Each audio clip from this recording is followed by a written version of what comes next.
Here's your report. Oh, thanks, Jane. I wish I could hire someone just like you. Try LinkedIn Hiring Pro. It's more than a job board. It's like the recruiter you always wished you had. Hiring Pro uses real-time insights to match your role to LinkedIn's unique network of professionals and delivers a short list of best fit candidates. You'll spend less time sorting applicants and more time talking to the right people. Let's do it. You're irreplaceable, Jane, but another you would be great. Hire right the first time. Post your job for free on LinkedIn today at linkedin.com/quality.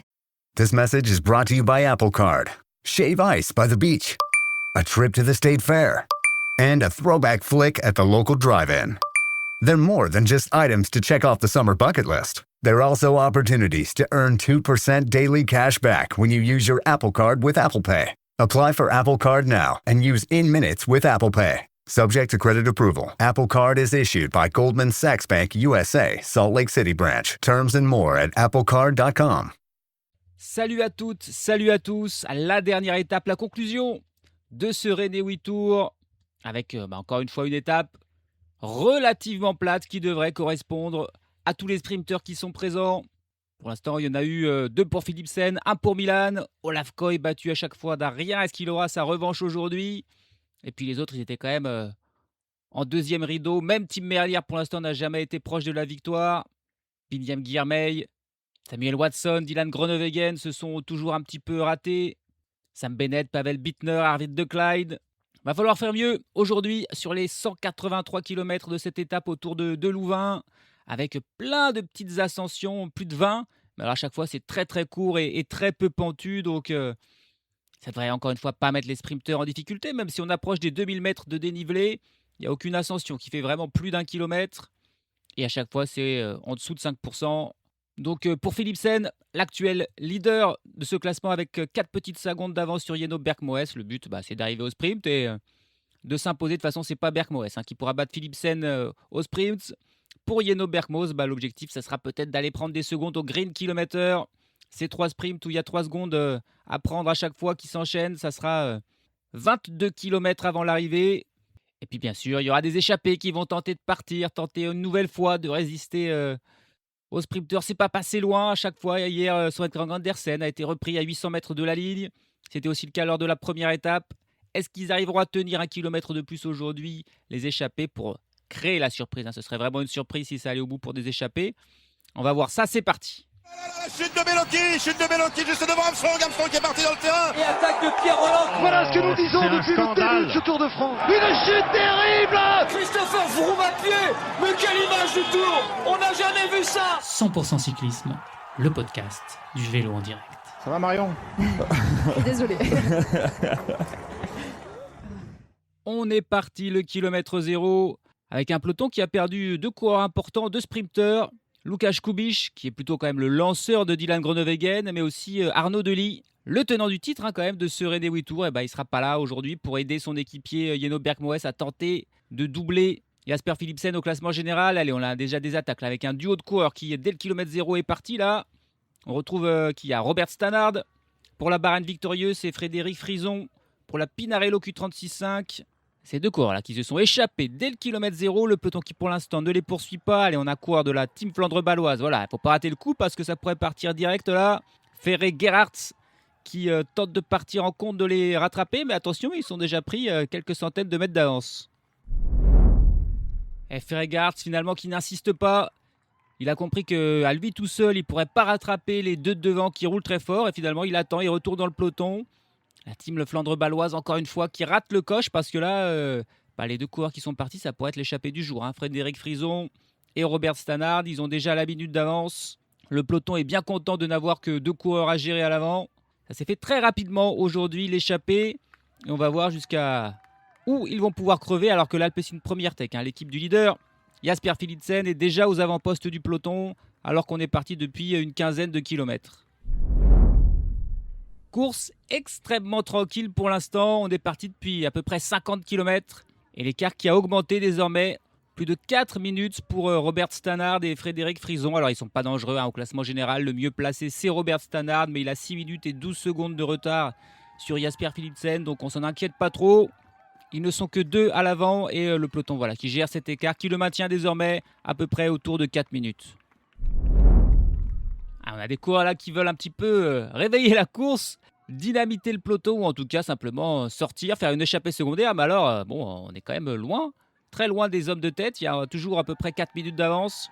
Et là, on a Emil Herzog pour la Red Bull Bora Hansgrohe, accompagné par Edward Theuns pour la Lidl Trek, qui profite d'une petite ascension là.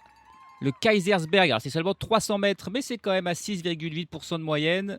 Pour s'échapper et tenter, comme pour l'instant le rythme est assez facile, tranquille, de assez rapidement retrouver la tête de la course, former une échappée de 4.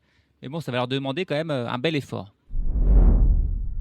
Que serait une étape de ce René Tour sans une attaque de Dries de Bondt, évidemment, qui va lui aussi, accompagné par Arthur De Vries, le coureur de la Jayco et de l'Unibet, qui 5 km après Emil Herzog et Edward Theuns attaquent à leur tour là aussi dans une petite ascension, le Wimperstraat, 400 mètres. Mais c'est la plus pentue du jour, elle fait 8% de moyenne, donc c'est quand même un petit mur là. Et ils sont sortis, ils vont rejoindre assez rapidement Edward Theuns et Emil Herzog.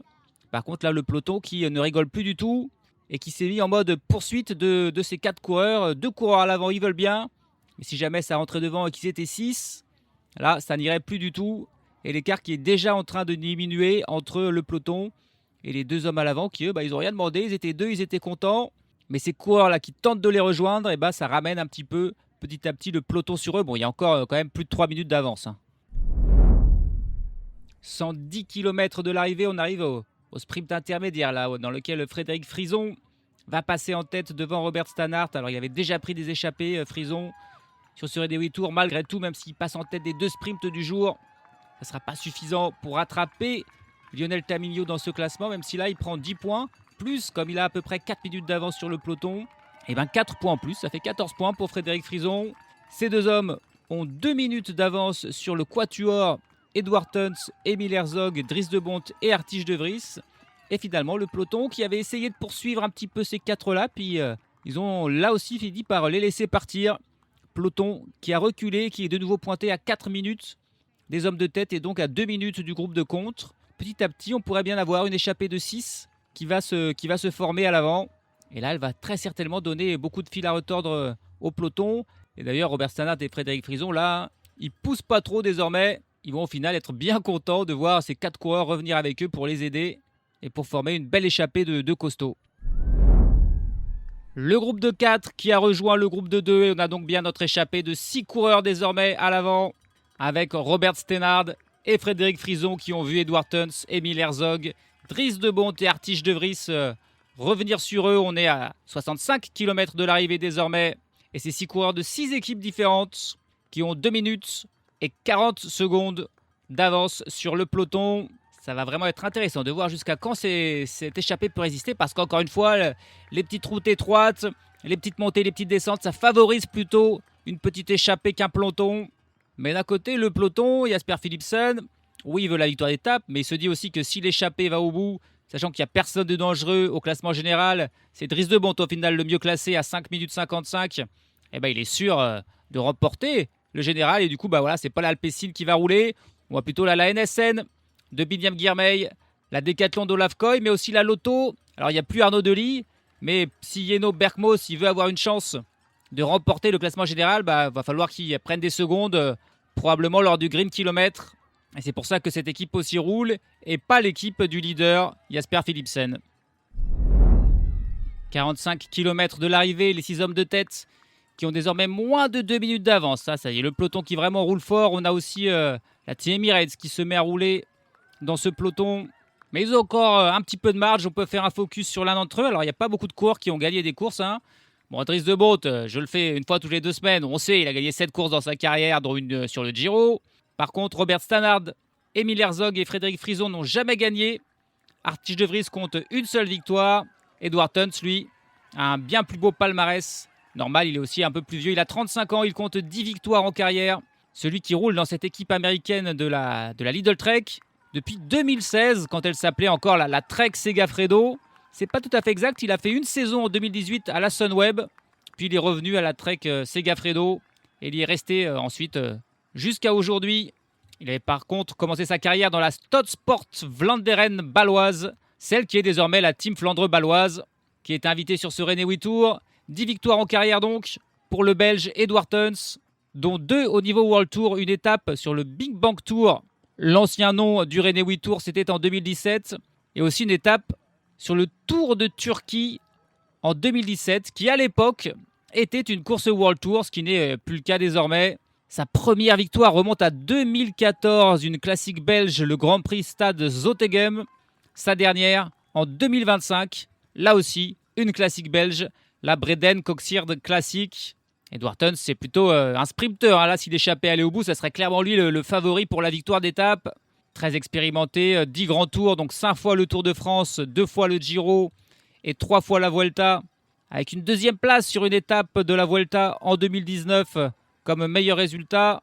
Et puis aussi sur les monuments, on l'a beaucoup vu, 27 fois sur les monuments, 11 fois Paris-Roubaix, 2 fois Milan-San Remo, 13 fois le Tour des Flandres et une fois Liège-Bastogne-Liège. Il allait chercher une fois un top 10. C'était en 2017 sur Paris-Roubaix. Il avait pris la 8e place, Edward Theuns. Un coureur assez discret, mais qui est toujours là. Cette saison, il était sur l'UAE Tour, sur Tirreno Adriatico, sur le Tour de Pologne. Sincèrement, on ne l'a jamais vu. C'est même tout simplement la première fois de l'année qu'il est dans une échappée. Et pourquoi pas le faire une seule fois, mais que ce soit la bonne pour Theuns, avec 5 coureurs avec lui qui sont des bons coureurs, des bons rouleurs. Il y a de l'espoir, le peloton roule fort, ils aimeraient bien revenir pour certains avant le Green Kilometer, notamment la Lotto, mais je pense que c'est foutu. Ils les rattraperont, c'est sûr, pas les échapper avant ce kilomètre. Et donc il n'y aura pas de seconde bonification à prendre, ni pour Bergmos, ni pour personne. Déjà les rattraper avant l'arrivée, ça a déjà demandé beaucoup de travail au peloton. Et la Team Emirates là, qui roule fort dans une petite ascension. On a même Igor Arrieta là, qui fait quasiment une attaque. On veut tenter quelque chose, on n'arrive pas à faire grand chose sur ce René Tour pour l'instant. Igor Arrieta qui accélère, 32 km de l'arrivée, plus qu'une minute et 14 secondes d'avance pour les 6 coureurs à l'avant. À la fois cette attaque d'Arrieta, qui n'a pas fonctionné, il a tout de suite été poursuivi par le reste du peloton. Ça va encore raccourcir l'écart, mais ça veut aussi dire que ça va lâcher du monde. On voit que le peloton est très étiré, il y a des coureurs qui sont distancés à l'arrière, probablement des équipiers de sprinteurs, et donc qu'ensuite il y aura un petit peu moins de monde peut-être pour rouler aussi dans ce peloton. Et ça peut être bon pour les échapper, même si avec encore 32 km à faire, l'écart qui va bientôt passer sous la minute, ça paraît très compliqué encore une fois pour aller au bout. Même si l'avance n'est pas grande, le Green Kilometer qui sera pour les échapper, là ils vont pas s'en soucier. Frédéric Frison qui passe en tête du premier en passant son relais. Edward Theuns passe en tête là du second en passant ce relais. Le troisième sera pour le coureur de la Red Bull Boransgro, Emil Herzog. Voilà, on s'en est pas soucié, on est resté solidaire. Mais là, j'ai bien peur que la solidarité ne sera pas suffisante pour résister ensuite au retour du peloton. Il reste encore 21 km, mais l'écart qui n'est plus que de 33 secondes. Il va falloir être vraiment très très fort pour tenir jusqu'au bout dans cette étape qui est quand même difficile. Il y a toujours ces petits murs. Et finalement, il y en a pas mal qui sont assez pentus. Ils sont toujours très courts, même pas 500 mètres, mais parfois 6%, 7%, 8%. Et ça, évidemment, ça fait très mal aux jambes. Here's your report. Oh, thanks, Jane. I wish I could hire someone just like you. Try LinkedIn Hiring Pro. It's more than a job board. It's like the recruiter you always wished you had. Hiring Pro uses real-time insights to match your role to LinkedIn's unique network of professionals and delivers a shortlist of best fit candidates. You'll spend less time sorting applicants and more time talking to the right people. Let's do it. You're irreplaceable, Jane, but another you would be great. Hire right the first time. Post your job for free on LinkedIn today at linkedin.com/quality. This message is brought to you by Apple Card. Shave ice by the beach. A trip to the state fair. And a throwback flick at the local drive-in. They're more than just items to check off the summer bucket list. They're also opportunities to earn 2% daily cash back when you use your Apple Card with Apple Pay. Apply for Apple Card now and use in-minutes with Apple Pay. Subject to credit approval. Apple Card is issued by Goldman Sachs Bank USA, Salt Lake City branch. Terms and more at applecard.com. Et dans le peloton, là, Michael Bier qui fait un rythme terrible et qui va très clairement lancer Florian Vermeersch. On est dans un de ses murs, 300 mètres à 8%. Vermeersch qui attaque là, suivi par 4-5 coureurs. Et le problème, c'est que c'est un peu court, bien sûr. Voilà, ça y est, le temps qu'il soit lancé et qu'il attaque, ça y est, on est de nouveau sur le plat. Et même ceux qui ont été légèrement distancés peuvent s'organiser pour ensuite revenir. Ce sont des difficultés qui ne sont pas assez longues pour vraiment faire mal et faire des différences. Ça lâche un petit peu pour des coureurs à l'arrière, évidemment. Mais le gros du peloton est encore là, même s'il y a des petites cassures. Mais là, on est dans une grande route toute plate d'un coup. Et forcément, ça va favoriser le regroupement de tout ce petit monde et même peut-être des échappés qui ne sont plus que 15 secondes devant. 10 km de l'arrivée. Et c'est aussi un petit peu la dernière difficulté du jour ou presque. Dans le Kaisersberg, qu'on a déjà passé 300 mètres à 7%. Il restera encore le Winchperstraat, 400 mètres à 8%. Et là, c'est un coureur de la Picnic Pastenel qui attaque. Avec Pavel Bittner qui attaque, alors que c'est plutôt le sprinter. Là, c'est étonnant ce qui fait Pavel Bittner. Mais le peloton qui va bien sûr se mettre sur son cas. Il est poursuivi là par Thomas Kopecky de l'Unibet Rose Rockets, parce que Dylan Groenewegen est toujours dans le peloton. À peloton, il reste encore 60-70 coureurs, mais tous les sprinters sont là. Binyam Girmay est là. Tim Merlier est là. D'ailleurs, la Soudal Quick-Step s'est mis à travailler. On voit aussi l'Alpecin Première Tech se mettre à rouler dans ce peloton. Même s'il existe un scénario où il pourrait perdre son maillot de leader au sprint. Alors, c'est pas Jeno Bergmoes qui va aller remporter l'étape au sprint a priori, ou même terminer dans les 3 premiers. Par contre, Olaf Koy, lui, il pourrait gagner. Et Olaf Koy, il a seulement 10 secondes de retard sur Jasper Philipsen. Et il y a 10 secondes de bonification à prendre à l'arrivée. Donc Jasper Philipsen, si jamais il ne termine pas sur le podium, ça se jouera au niveau des places. Et donc, a priori, si Philipsen termine en dehors du top 15, ce qui paraît assez improbable, et qu'Olaf Koy gagne l'étape, alors ce serait Olaf Koy qui remporterait ce René Tour. Je vous avoue que c'est un gros si quand même pour voir Philipsen ne pas terminer dans le top 15 de cette étape. Mais bon, un souci mécanique, un petit saut de chaîne dans les 300 derniers mètres. Et attention, pour l'instant, les échappés sont toujours devant, mais il y a moins de 10 secondes alors qu'on est à 8 km de l'arrivée. Non, il y a encore 15 secondes quand même. Il faut quand même aller les chercher, là. Ils résistent bien dans ce final. Là, voilà cette dernière ascension, ce dernier mur, avec l'échappé bien sûr qui explose. Et c'est Thomas Kopecky qui met l'accélération, puisque quand même le duo Kopecky-Pavel Bittner avait réussi à revenir sur la tête de la course. Derrière, là, la belle attaque de Jeno Bergmoes, évidemment. Bergmoes qui tente un coup. Mais qui est immédiatement dans sa roue? Jasper Philipsen, dans ce mur-là, à 8%. Il est quand même impressionnant, Philipsen. Ils sortent tous les deux du peloton. Ils ont repris tous les échappés, sauf Thomas Kopecky. Ça y est. Vraiment, là, Jasper Philipsen, il a été très vigilant. Il était dans la roue de Jeno Bergmoes et il n'a pas perdu un mètre. Peloton très étiré qui va reprendre le petit trio là à l'avant d'un seul coup, formé de Philipsen, de Bergmoes et de Kopecky. C'était bien tenté. Allez, Kopecky qui, au moment où ils sont repris, remet une accélération. 5 km de la ligne, mais là, il a plus forcément beaucoup de jus. Poursuivi par un coureur de la Red Bull Bora Hansgrohe, quelques coureurs de la Bahrain Victorieuse. On voit Binyam Girmay bien placé. Les coureurs de la Soudal Quick-Step qui tentent de gérer tout ça. Mais là, c'est assez désorganisé. Il y a des coureurs un petit peu de partout. Cette attaque de Bergmoes était surpuissante et a fait mal à pas mal de monde, mais pas à Philipsen, qui semble vraiment en super forme. 2 km 500 de la ligne, peloton très étiré, un peloton qui ne compte plus que 50-60 coureurs. On voit Tim Merlier d'ailleurs qui est un petit peu à la dernière place de ce peloton. Lui, ça a dû lui faire très mal, l'accélération de Bergmoes, mais il est encore là, il peut encore espérer la victoire d'étape. Même si devant, il y a encore des coureurs qui tentent d'accélérer. On a vu son équipier Pepin Renderick accompagné de Tim Van Dierk prendre quelques encablures d'avance, mais ça n'a pas marché. Là, un coureur de la Bahrain Victorieuse, poursuivi par un coureur de l'Uno X, puis de la Net Compagnie Neos. Et attention, avec une chute. La chute là. C'est pas vrai. Alors, ce petit peloton qui était déjà pas très grand. Des coureurs sont tombés. On voit Binyam Girmay qui est tombé. La chute vraiment au mauvais moment pour tous ces coureurs. Mais à l'avant, ça continue d'attaquer un coureur de l'Uno X qui a fait un petit écart. Derrière, c'est un coureur de la Bahrain avec Matej Moric qui tente de ramener tout le monde sur lui. La flamme rouge avec toujours un petit peu d'avance pour ce coureur de l'Uno X que j'ai pas pu identifier encore.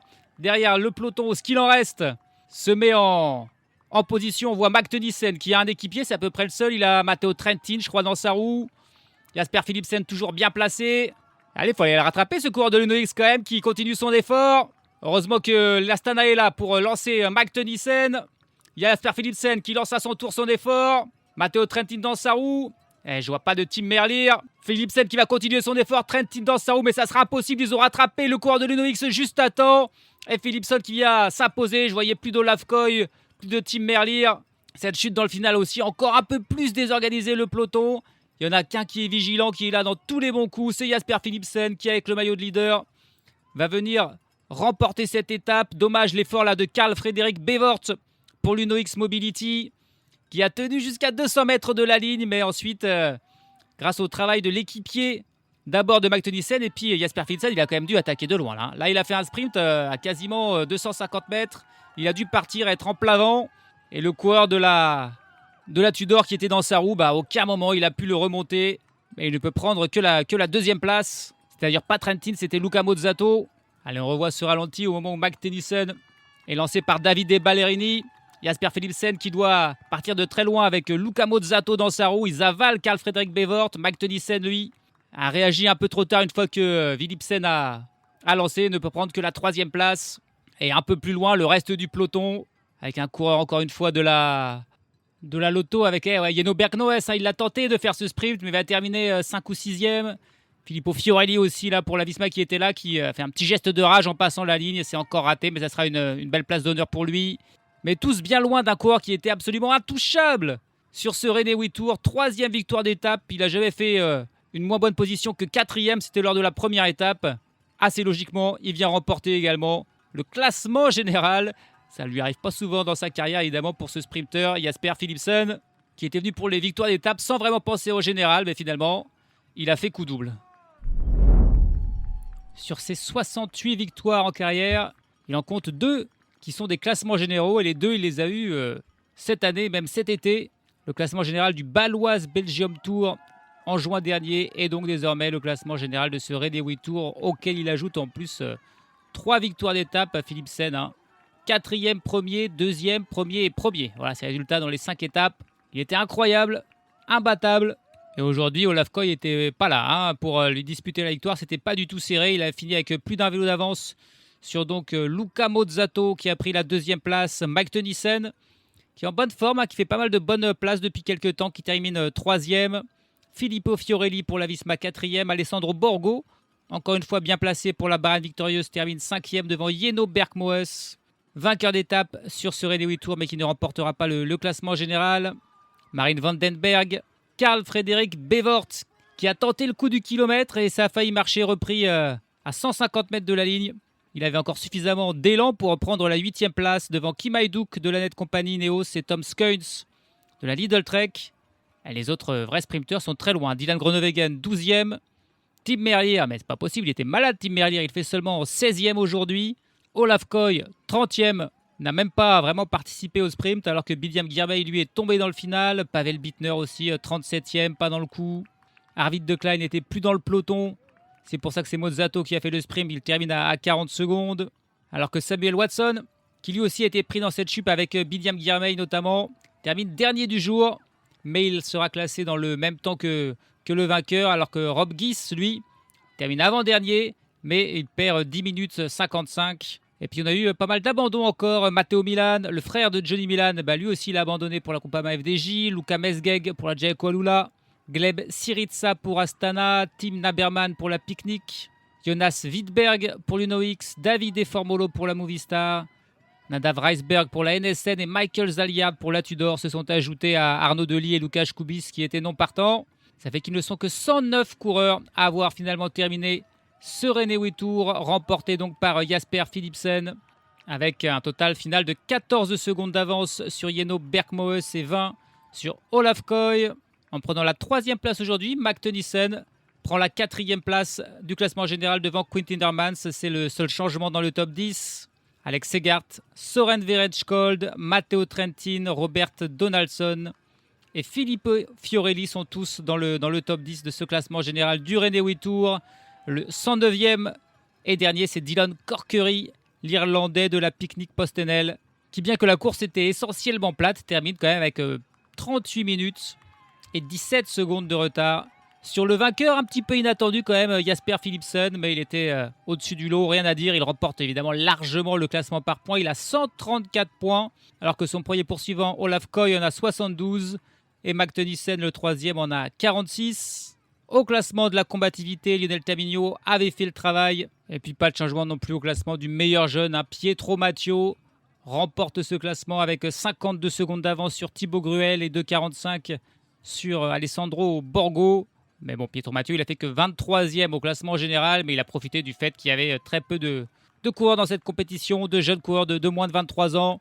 C'est normal, c'est la Belgique, c'est les pavés, les petits monts pavés, les petites ascensions, c'est dur. C'est pour les vieux briscards, pour les gros gabarits et surtout pour Jasper Philipsen. Désormais, on va se plonger, se tourner vers la Vuelta qui a commencé en même temps que ce René Witt Tour se terminait. Et bon, là, il y aura moins de suspense pour le vainqueur final parce que, Marco Brenner sur le Tour de Pologne, fallait le voir le venir. Jasper Philipsen, même si c'est un bon sprinter, on ne pensait pas qu'il pouvait remporter le classement général. Sur la Vuelta, on se doute un petit peu que c'est Tadej qui va gagner, mais c'est pas grave, il y aura plein d'autres enjeux. Les victoires d'étape, le podium, les maillots distinctifs. C'est le dernier grand tour de la saison.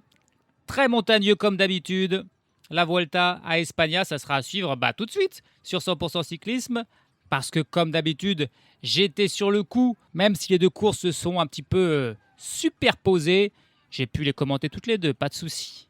Allez, salut à tous, salut à toutes. NFL football season is here, which means when you switch to Verizon, it feels like Touchdown! because you get NFL Sunday Ticket from YouTube on us when you buy an eligible 5G phone on select unlimited plans, which means you can watch every out-of-market game every Sunday afternoon, and it's all on us. Now that's the Verizon way to kick off the NFL football season right. Switch and get NFL Sunday Ticket from YouTube on us, only with Verizon.